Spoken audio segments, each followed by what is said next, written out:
So, I'm here to rant about the ending of The Return of the King. Before I begin, I should probably say that The Lord of the Rings is my favourite movie of all time. I've watched it alone, I've watched it with family, I've watched it with friends, and I've watched it with strangers.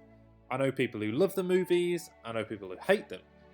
And interestingly enough, I know a lot of people who love the movies and yet still don't like the ending to The Return of the King. In the theatrical editions of the movies, there are 26 minutes and 53 seconds from the ring melting in Mount Doom to the words "the end" finally showing up on screen, which is probably the largest amount of wrap-up time I've ever known in a movie. Now, this time can be split into the following endings. Ending 1, Frodo and Sam awaiting their fate on Mount Doom. Ending 2, Frodo and Sam being rescued by the Eagles. Ending 3, the Fellowship reuniting. Ending 4, the Return of the King. Ending 5, the Return to the Shire. Ending 6, the Grey Havens. And finally, ending 7, Sam returning to his family. Now, what I want to do is sort of break up each of these 7 different endings and try and explain why it is that I actually think all of them are necessary. So starting off with ending 1 then. So Frodo and Sam are awaiting their fate on Mount Doom. The audience doesn't know their end, they are simply left to ponder what happens to their heroes. Now, if this were to be the ending, it would obviously be insanely open-ended, wouldn't really get too much closure on any of our characters, but there are maybe some who had their fill of epic fantasy after about 3 hours and 10 minutes, however long it is, by that point, and wanting things to end. Myself, however, I think that would be pretty awful, so that brings us on to ending 2. Frodo and Sam are rescued by the Eagles and Gandalf. They're carried away to safety. We now know our heroes have been saved from the grisly fate of Mount Doom. Ending 3. The Fellowship reunites. Frodo greets Gandalf for the first time since he died.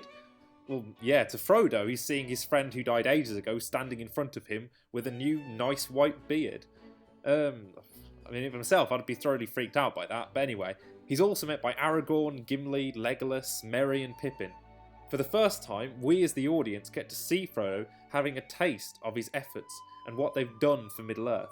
All of his friends are alive and well, and the terrible fate he saw for them in the glimpse of Galadriel's mirror has been shattered. The scene closes with Sam stepping into the doorway of the room, this being the last thing Frodo needed to see to complete his happiness, that his dear friend, or his dearest friend, was alive and well. The almost dreamlike state of this scene seems to be a reflection of how this is what a somewhat idealised ending would have been for Frodo. He has everything here. There's no hint that he carries any effect from the ring. At this moment, all is well. And that brings us on to ending 4, The Return of the King. In this scene, we finally get the completion of Aragorn's character arc. You are Isildur's heir, not Isildur himself. For so much of the movies, Aragorn has shied away from his kingly duties, afraid that he is his ancestor. The same blood flows in my veins. Throughout the 3 movies, we see that Arwen was right. As she says, you will face the same evil. And you will defeat it.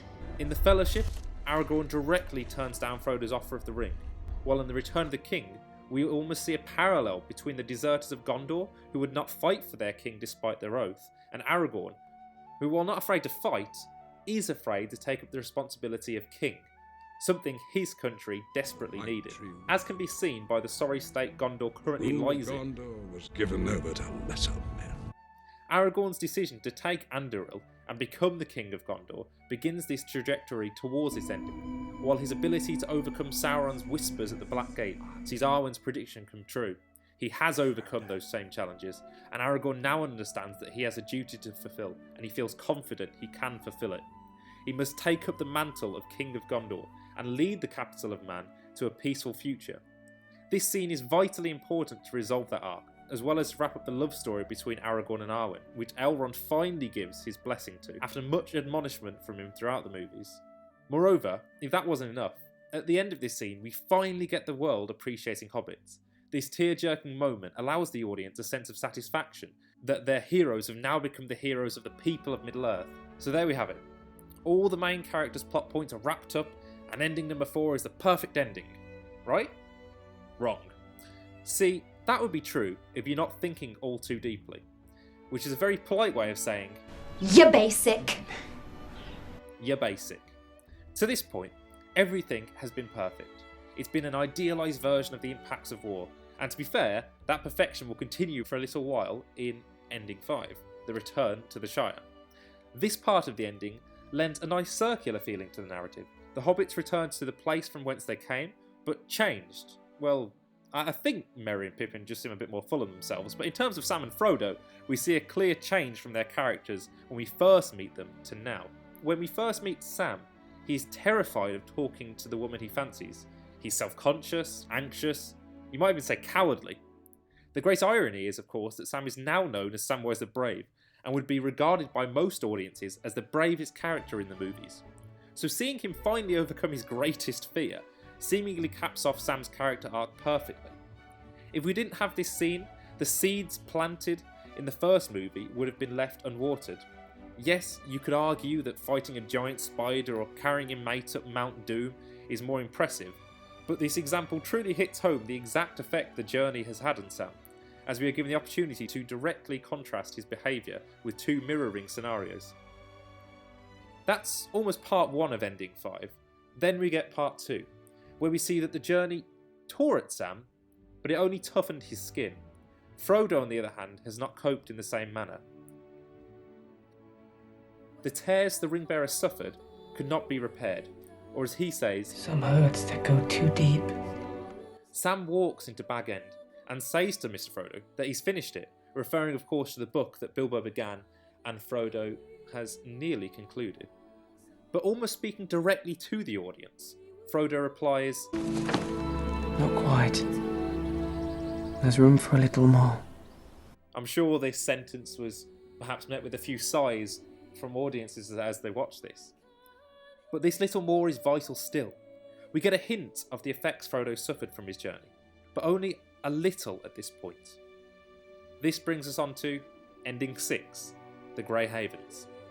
Here we see Bilbo go into the west with the elves, but most importantly, and to the shock of the hobbits, Frodo is also going. Frodo reasons that the Shire has been saved, but not for him. Here we truly see the sacrifice Frodo has made, his life for the lives of his friends. As Tolkien once wrote, we are finite creatures, with absolute limitations upon the powers of our soul-body structure in either action or endurance. And Frodo's sacrifice burned up that finite resource of his spirit, leaving only a shell of the man that left the Shire all that time ago. For Merry and Pippin, Frodo's departure is deeply saddening, but for Sam, this is life-changing. Sam operates his life around Frodo. It's fair to say that Sam is very protective of Frodo, and I'm not just referring to later in the movies where he's beating up orcs to save him. Even from the beginning, Sam listens in on Frodo's conversations to ensure he knows everything that's going on in his life. When Gandalf wants him to go with Frodo on a dangerous mission, Sam goes. Of course, we don't see him agree, and the implication is that he might have been too afraid to turn down Gandalf's request. But I truly don't believe that he would have let Frodo go on his own either way. However, despite this protective nature, it is also coupled with a dependency on him. He is protective, and yet he is the one that is following. Like a man on a boat with holes, Sam aims to desperately plug the holes and save his sinking ship, always knowing that he needs his ship to stay afloat. Without the thing he protects, he'll sink. This is best seen after Sam defeats the ancient evil that is Shelob, only to plead to Frodo, "Don't go where I can't follow."